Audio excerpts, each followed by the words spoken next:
In the village of Verbeuvais, mirrors were never thrown away.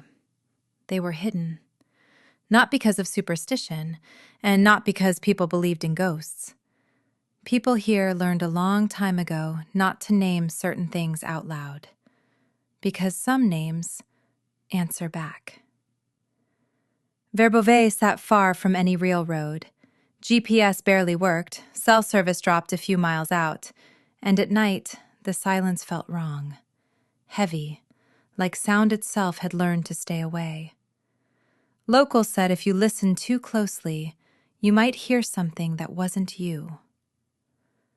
The first incident happened back in the 1990s. Someone brought a large mirror to the community hall, tall, heavy, framed in dark wood.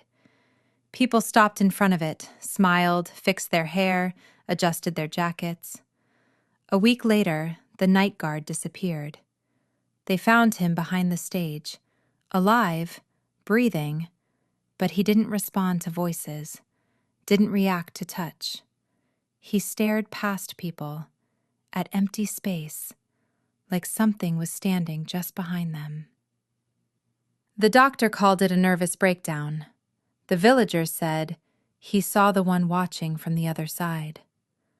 They smashed the mirror, but by then it was already too late. I came to Verbeuvais as a journalist, officially to write about missing persons, unofficially to check the rumors that refused to die in old police records. Every case had one thing in common. The person disappeared at night, alone, standing in front of a mirror. They put me up in the house of an old woman named Hannah. She watched me carefully, but never straight in the eyes, like she was used to looking slightly past danger. "Don't turn the lights off at night," she said. "And if you hear someone call your name, make sure it's actually your voice."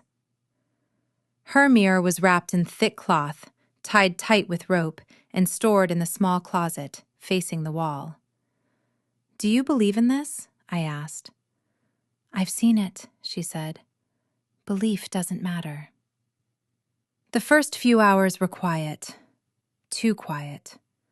I took notes, listened to the wind move around the house, but as night crept in, I felt it. That sense that someone was standing way too close, even when the room was empty. At 2:11 a.m., I woke up, not from a sound, from the silence. And I knew immediately.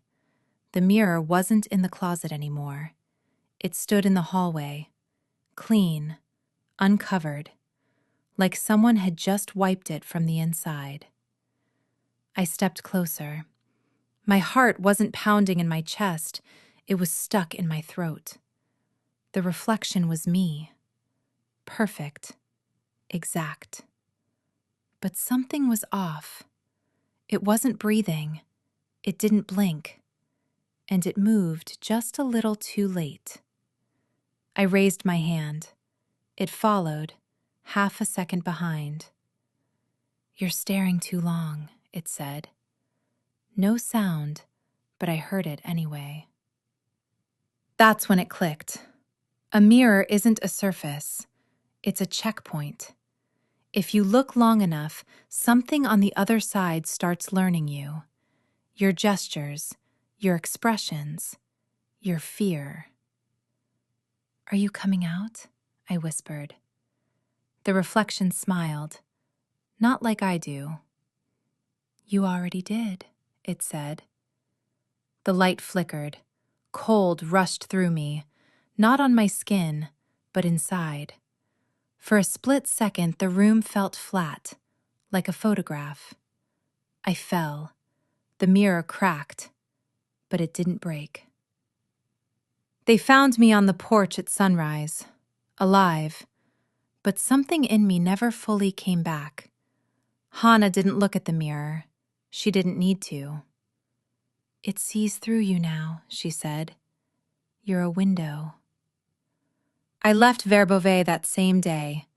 The article never got published. My recordings disappeared from my laptop without a trace. Now my apartment has no mirrors, no reflective surfaces. I don't look at dark screens. I don't stay in the dark. Because sometimes, when the lights cut out suddenly, I see movement, and it's not mine.